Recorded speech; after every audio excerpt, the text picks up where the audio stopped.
Hello everyone, welcome to science section. Science section में हम नई क्लास स्टार्ट कर रहे हैं, क्लास 8, जिसका फर्स्ट चैप्टर है क्रॉप प्रोडक्शन एंड मैनेजमेंट। ये साइंस का चैप्टर है। इसमें हम जानेंगे कि क्रॉप प्रोडक्शन कैसे होता है और इसका मैनेजमेंट कैसे होता है, यानी कि फसल कैसे बनती है और इसका मैनेजमेंट कैसे होगा। तो स्टार्ट करते हैं। Introduction. All the living organisms require food for their life processes like digestion, respiration, excretion, etc. Plants can make their own food by the process of photosynthesis, and animals, including humans, cannot make their food, so they are dependent on plants and other animals. तो क्या होता है, आप जानते ही हैं कि सभी animals को, सभी लिविंग ऑर्गेनिजम्स को फूड की ज़रूरत होती है for their daily activities, digestion, respiration, excretion, सभी के लिए, है ना। प्लांट्स भी अपना खाना खुद बनाते हैं, वो फोटोसिंथेसिस प्रोसेस के थ्रू बनाते हैं, है ना। और हम ह्यूमंस जो होते हैं वो अपना खाना खुद प्रिपेयर नहीं कर सकते, हम प्लांट्स और एनिमल्स के ऊपर डिपेंडेंट रहते हैं। Okay, in order to provide food for a large population, ज़्यादा अमाउंट में फूड को प्रोवाइड करने के लिए रेगुलर प्रोडक्शन की ज़रूरत होती है, प्रॉपर मैनेजमेंट की ज़रूरत होती है, distribution of food is necessary. ठीक है, सो ज़्यादा पॉपुलेशन होगी तो ज़्यादा प्रोडक्शन करना पड़ेगा, ज़्यादा मैनेजमेंट की और सही मैनेजमेंट की ज़रूरत होगी और सही डिस्ट्रीब्यूशन की भी। सो क्रॉप क्या होती है? when the same kind of plants are grown at one place on a large scale, it is called crop। यानी कि ज़्यादा अमाउंट में जब एक ही जगह पर ज़्यादा समय के लिए कोई फसल लगाई जाती है या प्लांट्स लगाए जाते हैं, उन्हें क्या कहा जाता है? क्रॉप्स कहा जाता है। ठीक है, different types of crops like cereals, vegetables and fruits etcetera can be classified on the basis of the season in which they grow. यानी कि एक पर्टिकुलर सीजन पर ही एक फसल लगाई जा सकती है ना, क्रॉप लगाई जा सकती है। तो उनके अकॉर्डिंग, क्योंकि हम सीजन वाइज लगाते हैं, तो दो टाइप की क्रॉप्स होती हैं, खरीफ क्रॉप एंड रबी क्रॉप। ठीक है, अब इनके बारे में डिटेल से पढ़ते हैं। खरीफ क्रॉप्स की बात करें तो the crops which are sown in the rainy season are called kharif crops. यानी कि जब रेनी सीजन आता है तो जिस क्रॉप को लगाया जाता है वो है खरीफ क्रॉप। इसका टाइम पीरियड जो रहता है वो जून से सितंबर के बीच का रहता है। ठीक है, the rainy season in India is generally from June month to September month. So kharif crop हम इसी सीजन में लगाते हैं, from June to September. Paddy, maize, soybeans, groundnuts, coconuts are the example of kharif crops. Okay, now rabi crops which are grown in the winter season, यानी कि सर्दियों के time पे लगाई जाती है, इन्हें रबी क्रॉप्स कहा जाता है। Their time period is generally from October month to March. इसका जो टाइम पीरियड है वो है अक्टूबर से मार्च के बीच में। ठीक है, याद रखिएगा, रबी क्रॉप्स अक्टूबर से मार्च के बीच में जनरली लगाई जाती है। wheat, grams, pea, mustard, linseeds are the example of rabi crops. Remember the examples also. Now, basic practices of the crop production. क्या क्या प्रैक्टिसेस होती है? प्रिपरेशन ऑफ सॉइल को प्रिपेयर किया जाता है यहाँ पे। सोइंग यानी कि अच्छे से बुआई की जाती है सीड्स की। Then adding manure and fertilizers यानी खाद एंड उर्वरक का अच्छे से यूज़ किया जाता है। इरिगेशन यानी कि सिंचाई अच्छे से की जाती है क्योंकि वाटर की ज़रूरत होगी वहाँ पे। प्रोटेक्टिंग फ्रॉम वीड्स यानी कि जो ऐसे पौधे जिनकी ज़रूरत नहीं है वो भी वहाँ पे उग जाते हैं, तो उनसे बचाने के लिए उनका बचाव भी ज़रूरी है। नाउ हार्वेस्टिंग यानी कि उसकी फिर कटाई की जाती है फसल की, है ना, तो उसे हार्वेस्टिंग कहते हैं। और उसको किस तरीके से स्टोर किया जाता है, ठीक है, जिससे उसे प्रोटेक्ट करके रखा जा सके। अब इन सब के बारे में हम डिटेल से पढ़ेंगे। फर्स्ट है प्रिपरेशन ऑफ सॉइल को कैसे प्रिपेयर किया जाता है। One of the most important task in agriculture is to turn the soil and loosen it. यानी कि सबसे पहले उस सॉइल को क्या किया जाता है? लूज किया जाता है, ताकि उसमें एयर अच्छे से जा सके, ताकि the loose air allows the roots to penetrate and breathe easily even when they go deep into the soil। यानी कि जब सीड्स अंदर जाएंगे इसके तो उसको एयर की ज़रूरत होगी, है ना। तो एयर किससे जाएगी? पहले उस सॉइल को लूज़ किया जाता है ताकि उसमें अच्छे से छेद हो सके, उसमें एयर पास हो सके, अच्छे से एयर ट्रैप हो सके। ठीक है, the loosened air helps in the growth of earthworms and microbes present in the soil। जो भी earthworms and microbes इसके अंदर रहते हैं, जो इसकी फर्टिलिटी को बढ़ाते हैं सॉइल की, उनको भी एयर अच्छे से मिल सके, इसलिए ही इसको लूज़ किया जाता है। The process of loosing and turning the soil is called tilling कहा जाता है इसको, प्लविंग कहा जाता है। This is done by using a plough which is made up of wood and iron. As you can see the picture, plough, okay, and this is how. Okay so और this is modern cultivator जिसके through हम क्या करते हैं, ploughing करते हैं। Okay now traditional tools क्या है सोइंग के यानी कि बुआई के, इसको किस तरीके से पहले किया जाता था, अभी कुछ अलग तरीके से ट्रैक्टर्स के थ्रू किया जाता है, बट पहले कैसे, before the advent of modern agriculture machinery traditional tools were used by farmers. पहले कैसे किया जाता था, the tools used to sow the seeds is like a funnel, यहाँ पे एक फनल रहता था इस टाइप से, ठीक है। Now the once the seed pull into this funnel, जैसे ही इसमें सीड्स को डाला जाता था, they would go 2-3 tubes having sharp ends, यानी कि ये 2-3 ट्यूब्स के साथ एक शार्प एंड के साथ इसका एंड होता था, ताकि वो क्यों होता था, the end will pierce into the soil and place the seeds there, यानी कि अच्छे से छेद हो सके और सॉइल के अंदर डीपन हम सीड्स को डाल सकें, ठीक है ना। सीड ड्रिल्स, अभी सीड ड्रिल्स यूज़ की जा रही है for sowing. Seed drills are used for sowing with the help of tractors के थ्रू किया जाता है, and it ensures that seeds are sown uniformly, यानी कि एक जैसे ही सीड्स की अच्छे से बुआई हो सके, इस तरीके से इसको डिज़ाइन किया गया है। एट अ पर्टिकुलर डेप्थ, एक पर्टिकुलर डेप्थ पे, एक गहराई में, and are covered by soil after sowing, यानी कि इसको सोइंग करने के बाद यानी बुआई करने के बाद अच्छी तरीके से सॉइल से कवर होना भी बहुत ज़रूरी है। तो ये मशीन की जाती, इसके थ्रू किया जाता है। नाउ मैन्योर एंड फर्टिलाइजर्स, यानी कि खाद और उर्वरक की बात हो रही है यहाँ पे। Manures and fertilizers are the substances that are add to soil to increase the fertility. हम मैन्योर और फर्टिलाइजर्स का यूज़ क्यों करते हैं हमारी क्रॉप्स में, ताकि उसकी जो सॉइल की फर्टिलिटी है वो इंक्रीज हो सके, हमारी क्रॉप्स जो है वो हेल्दी रहें। While the manures are made by decompositions of organic substances, यानी कि जो मैन्योर बनी रहती है वो ऑर्गेनिक सब्सटेंसेस के डिकम्पोजिशन से बनी रहती है। And fertilizers are made up of inorganic chemicals, inorganic chemicals के थ्रू फर्टिलाइजर्स यूज़ किए जाते हैं, ठीक है। अब बेसिक डिफरेंस क्या है मैन्योर एंड फर्टिलाइजर्स में, easily the manures are easily made using animals and plants waste, यानी कि हम मैन्योर जो है वो नेचुरली बनाते हैं प्लांट्स और एनिमल्स से, ठीक है। जैसे कि हम एनिमल्स की बात करें तो हम इसमें अर्थवॉर्म्स और रेड वॉर्म्स को यूज़ किया जाता है। प्लांट्स जैसे कि हमारे घरों के जो वेस्ट मटेरियल्स रहते हैं उससे बनाया जाता है, ठीक है, waste food materials, okay remember this. Now fertilisers made in factories in well defined way, यानी कि फर्टिलाइजर्स को फैक्ट्रीज में बनाया जाता है। Manure no harmful effect as fully natural, यानी कि मैन्योर जो होता है उससे कोई हार्मफुल इफेक्ट्स नहीं होते हैं और ये फुली नेचुरल होता है। वहीं पर हम फर्टिलाइजर्स की बात करें तो इनके कुछ साइड इफेक्ट्स होते हैं क्योंकि ये केमिकल के बने होते हैं। Now manure good for long terms for soil fertility, यानी कि आप ज़्यादा समय के लिए मैन्योर को यूज़ कर सकते हैं फर्टिलिटी को इंक्रीज़ करने के लिए सॉइल की।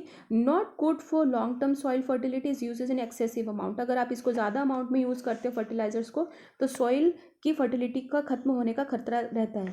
नॉट इफेक्टिव एज फर्टिलाइजर्स, यानी कि मैन्योर जो है वो इतना ज़्यादा फर्टिलाइजर से उतना ज़्यादा इफेक्टिव नहीं है।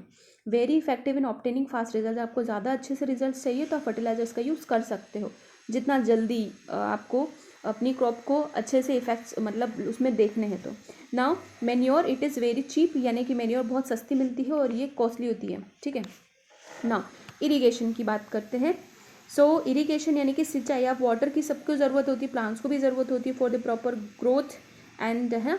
So what is the importance of a proper growth, what is important for proper growth and development of the plants, water is essential because germination of the seed does not take place under dry condition, यानी कि germination कभी भी नहीं होगा seed का जब वो dry condition में होगा, ठीक है। उसके लिए वाटर की ज़रूरत होगी, नमी ज़रूरी है उसके लिए।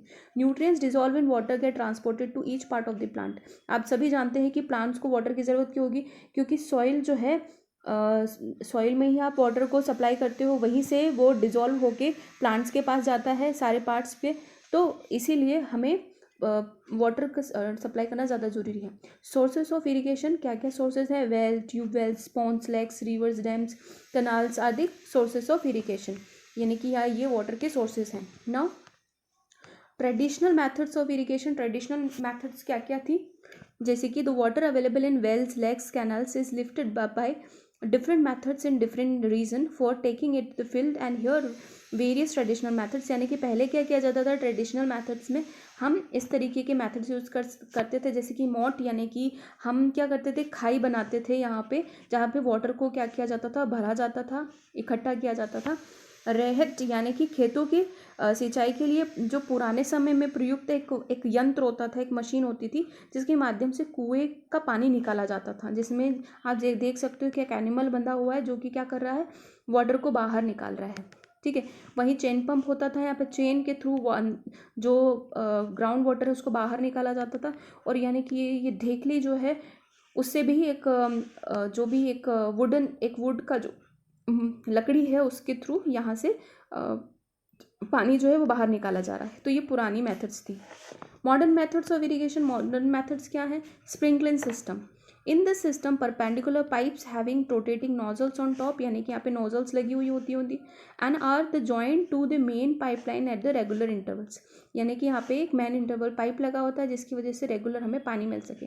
When water is allowed to flow through the main pipe under pressure, जैसे ही अंडर प्रेशर से इसे पानी आएगा तो ये प्रेशर के साथ क्या करेगा, एक फाउंटेन की तरह यहाँ पे पानी को डिस्ट्रीब्यूट कर देगा सभी जगह पर। ठीक है, तो इसी क्या कहा जाता है? Sprinkler system. Now modern methods of irrigation. Modern methods क्या है इरिगेशन की, सिंचाई की? ड्रीप इरिगेशन, यानी कि क्या किया जाता है, फील्ड में पाइप्स लगा दिए जाते हैं डीपन इनटू द सॉइल। उसमें क्या किया जाता है, फिर वाटर को ड्रॉप बाय ड्रॉप आप उसमें डायरेक्ट सॉइल में, रूट्स में डाल सकते हो। In this system the water falls drop by drop just at the position of the roots, so it is called deep irrigation. ठीक है, नाउ वीड्स क्या होते हैं? Weeds are undesirable plants that may grow naturally along with the crop, यानी कि जब भी हम क्रॉप प्रोडक्शन करते हैं तो कुछ ऐसे भी बहुत सारे पौधे लग जाते हैं, प्लांट्स लग जाते हैं जिनकी ज़रूरत नहीं होती है और वो सारा न्यूट्रिएंट्स जो है लेते जाते हैं। हमें क्रॉप्स को न्यूट्रिएंट्स की ज़रूरत है उनको ग्रो करने के लिए, जबकि ये जो प्लांट्स हैं वो उसका सारा न्यूट्रिएंट ले लेते हैं, वाटर ले लेते हैं, जो भी चीज़ें उस फसल को ज़रूरत है वो सारी चीज़ें ले लेते हैं। Weeds compete with the crop by absorbing all the water and nutrients, space and light, सभी चीज़ें वो ले लेते हैं। यही वीड्स होते हैं, यानी कि एक्सेस जो बाहरी पौधे लगे हुए होते हैं। ठीक है, प्रोटेक्टिंग फ्रॉम वीड्स, आप कैसे उसको प्रोटेक्ट कर सकते हो आपकी क्रॉप्स को? Tilling and manual removal and weed tills. So tilling is a process done before sowing of crops that help in uprooting and killing of weeds. Tilling एक ऐसी प्रोसेस होती है जिसमें कि हम क्रॉप्स को की अच्छे से बुआई कर सकते हैं और अपरूटिंग कर सकते हैं, और उससे हम किलिंग भी, मतलब जो वीड्स हैं, जो एक्सेसिव अमाउंट में प्लांट्स लग रहे हैं उसको ख़त्म कर सकते हैं। Manual removal includes physical removal of weeds by uprooting them from the soil and chopping them off to ground level periodical, यानी आपका हाथों से आपको वो क्रॉप लगानी होगी। ठीक है, जिसकी वजह से बाकी आसपास जो है वो प्लांट्स ग्रो ना कर सके। Chemical use to kill the weeds are known as weedicides, यानी कि आपको केमिकल्स यूज़ करना है ताकि जो वीड्स है वो ग्रो नहीं कर सके। They usually don't damage the crop. ठीक है, now manual harvesting and harvesting in through the machine. So harvesting दो तरीके से होती है, जैसे कि हमारी फसल तैयार हो गई, अब हमें इसको हार्वेस्टिंग यानी इसकी कटाई करनी है। ठीक है, तो the cutting of the crop after it is mature it is called harvesting. आप मतलब जब फसल अच्छे से मैच्योर हो जाती है, अच्छे से हो जाती है, तो उसको कटिंग की ज़रूरत होती है और उसी को क्या कहा जाता है? Harvesting. So in the harvesting crops are pulled out and cut close to the ground, इसको पूरी ग्राउंड से कट किया जाता है। And harvesting is also done manually by sickle and by a machine के थ्रू भी किया जा सकता है और मैनुअली यानी अपने हैंड से भी किया जा सकता है। मैनुअली आपको अब थ्रेसिंग करनी है, यानी कि अब हमको सीड्स को अलग करना है। ठीक है, so threshing is the process of loosing the grains from the chaff, यानी कि उसको भूसे से अलग किया जाता है सीड्स को, सो या ग्रेन्स को। While it is can be done manually, यानी कि आप इसको इस तरीके से किसी जगह पे पीट कर भी उसको अलग किया जा सकता है, या फिर थ्रेसर मशीन से भी इसको, while it is can be done manually and does a machine is also that separate all the grain seeds, यानी कि इसको थ्रेशर मशीन से भी किया जाता है। अब बात आती है विनोइंग की, यानी कि अब तो हमने सब कर लिया, अब इसको सीड्स को पूरी तरीके से अलग करना है भूसे से। So winnowing is the process of separation of grains seeds from the chaff using the help of wind, यानी कि विंड की हेल्प से। ये पुराने ज़माने में किया जाता था, जैसे कि आप देख रहे हैं कि यहाँ पे एक विमेन है, वो एक चेयर पे एक ऊंचाई जगह पे खड़ी हुई है और यहाँ से एक सब्सटेंस में इसने जो भी लिया हुआ है आफ्टर थ्रेसिंग जो भी मटेरियल मिलता है उसको यहाँ से आप देखोगे कि विंड आ रही हो और ये जो भी हल्का मटेरियल है वो आगे की तरफ फ्लो हो जाता है, और यहाँ पे जो है सीड्स है जो हैवी होने की वजह से ग्रेविटेशन फोर्स की वजह से नीचे की तरफ इकट्ठा हो जाती है। सो ये जो प्रोसेस है इसे विनोइंग प्रोसेस कहते हैं। Due to the wind lighter chaff flies away and the heavier grains fall down. Okay, now storage. अब सब हो गया, अब स्टोर करने की बात है कि किस तरीके से हम फसल को स्टोर कर सकते हैं। So storage of the grain is an important steps in agriculture. किस तरीके से आप स्टोर करते हो, क्योंकि अगर ग्रेन्स खराब हो जाएंगे तो आपकी सारी मेहनत खराब हो जाएगी, है ना। तो स्टोरेज अच्छा होना ज़रूरी है। After harvesting steps the ready grains are stored in granaries और साइलोस। साइलोस यानी कि भूमिगत कक्ष जो होते हैं उनमें रखा जाता है। The grains have to be stored in a dry place. उन्हें ड्राई प्लेस में रखा जाएगा क्योंकि नमी होगी तो वहाँ पे फंगल इन्फेक्शंस और ये सारी चीज़ें होने की बहुत ज़्यादा उसमें दिक्कत हो सकती है। फंगल इन्फेस्टेशन हो सकता है। ग्रेनरीज क्या होती हैं? Are the place where the freshly obtained food grains are stored, यानी कि so granaries are the place where the freshly obtained food grains are stored, यानी कि जो फ्रेशली आपको फूड और ग्रेन्स मिले हुए हैं उनको स्टोर किया जाता है वहाँ पे, उसे ग्रेनरीज कहते हैं। और animal husbandry is the management and care of farm animals and milk eggs and meat. Animal husbandry किसे कहते हैं? कि जहाँ पर एनिमल्स और एग्स और मीट का केयर किया जाता है और वहाँ पे फार्म बने हुए होते हैं। ठीक है, so this is the end of the video. अगर आपको ये वीडियो पसंद आई हुई है तो इसे लाइक करिए और इस चैनल को सब्सक्राइब करिए, और कोई भी टॉपिक आपको डिस्कस करना है तो प्लीज़ कमेंट करिए। Thank you all of you.